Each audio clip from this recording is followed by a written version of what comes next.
नमस्कार। अच्छा, जब हम समाज या सोसाइटी की बात करते हैं तो हमारे दिमाग में सबसे पहले क्या आता है? शायद सरकार, कानून या फिर अर्थव्यवस्था। ये सभी जरूरी हैं, पर किसी भी समाज की जो असली बुनियाद होती है ना, वो दो बहुत छोटी मगर बेहद ताकतवर चीजों पर टिकी होती हैं: परिवार और समुदाय।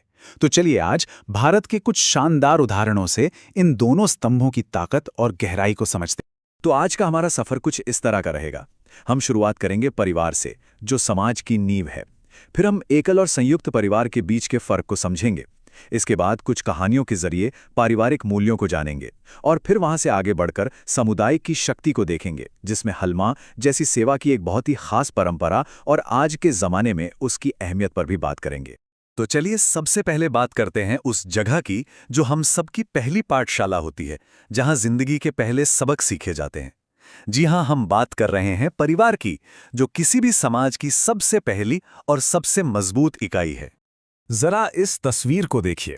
दादा दादी, माता पिता, बच्चे, सब एक साथ। यही तो है परिवार का असली मतलब। एक ऐसी छोटी सी दुनिया जो सिर्फ खून के रिश्तों से नहीं, बल्कि प्यार, भरोसे और एक दूसरे के साथ से बनती है। यही वो जगह है जहां एक इंसान अपनी पहचान बनाना शुरू करता है। पर क्या हर परिवार एक जैसा होता है? नहीं, बिल्कुल नहीं।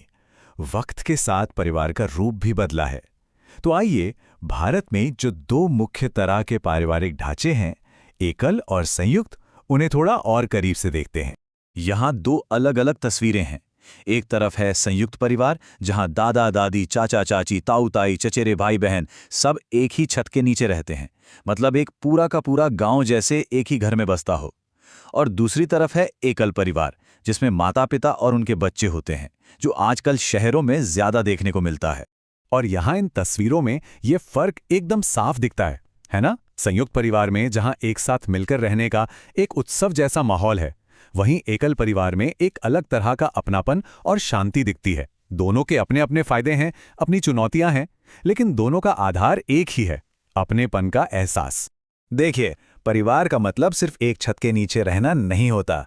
परिवार असल में जिंदगी की वो पहली क्लास है जहां हमें वो सबक मिलते हैं जो कोई किताब नहीं सिखा सकती। जैसे कि एक दूसरे का साथ देना, जरूरत पड़ने पर अपनी खुशी को त्याग देना और अपनी जिम्मेदारियों को निभाना।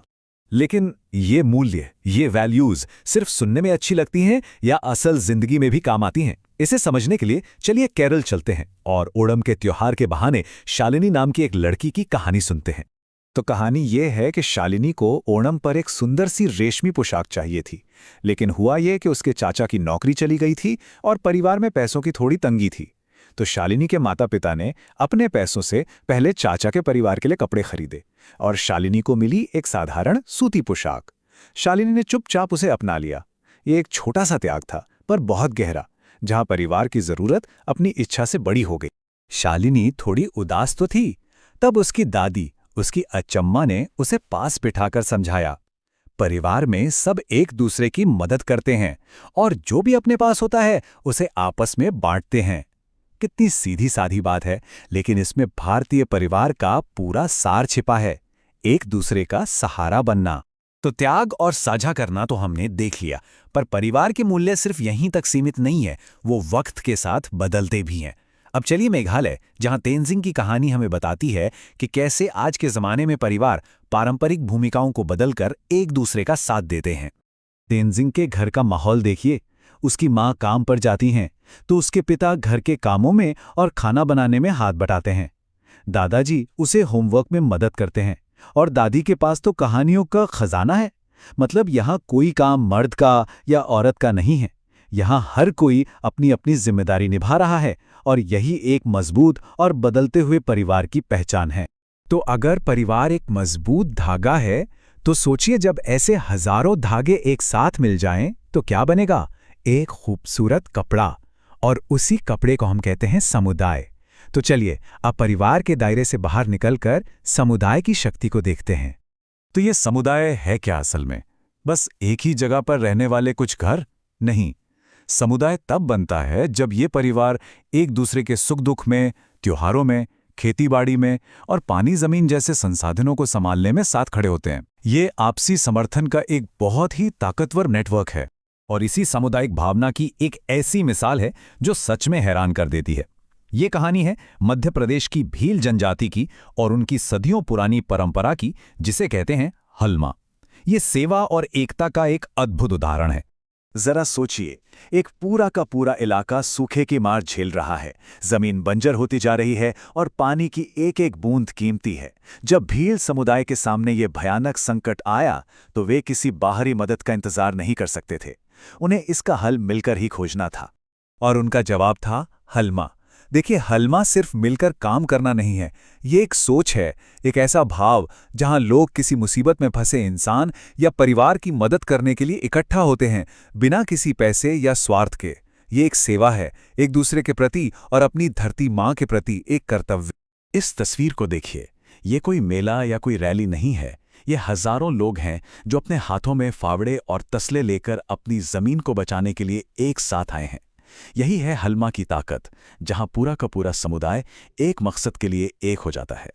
और इन हजारों हाथों ने क्या किया? बिना किसी बड़ी मशीन के, सिर्फ अपनी मेहनत और लगन से उन्होंने सूखी जमीन पर तालाब खोदना और बारिश के पानी को रोकने के लिए छोटे छोटे बांध बनाना शुरू कर दिया। हर हाथ एक उम्मीद के लिए काम कर रहा था।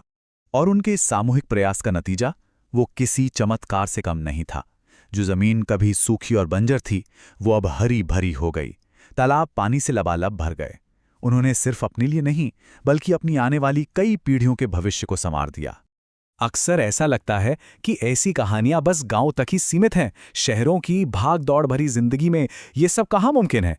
लेकिन ऐसा नहीं है। समुदाय की भावना आज भी हमारे बीच शहरों में भी जिंदा है। इसके लिए चलिए आपको ले चलते हैं अहमदाबाद। यहाँ एक ऑटो वर्कशॉप चलाने वाले कमल परमार की कहानी हमें दिखाती है कि एक अकेला इंसान भी कितना बड़ा फर्क ला सकता है अगर उसके दिल में अपने समुदाय के लिए कुछ करने का जज्बा हो। कमल जी ने क्या किया?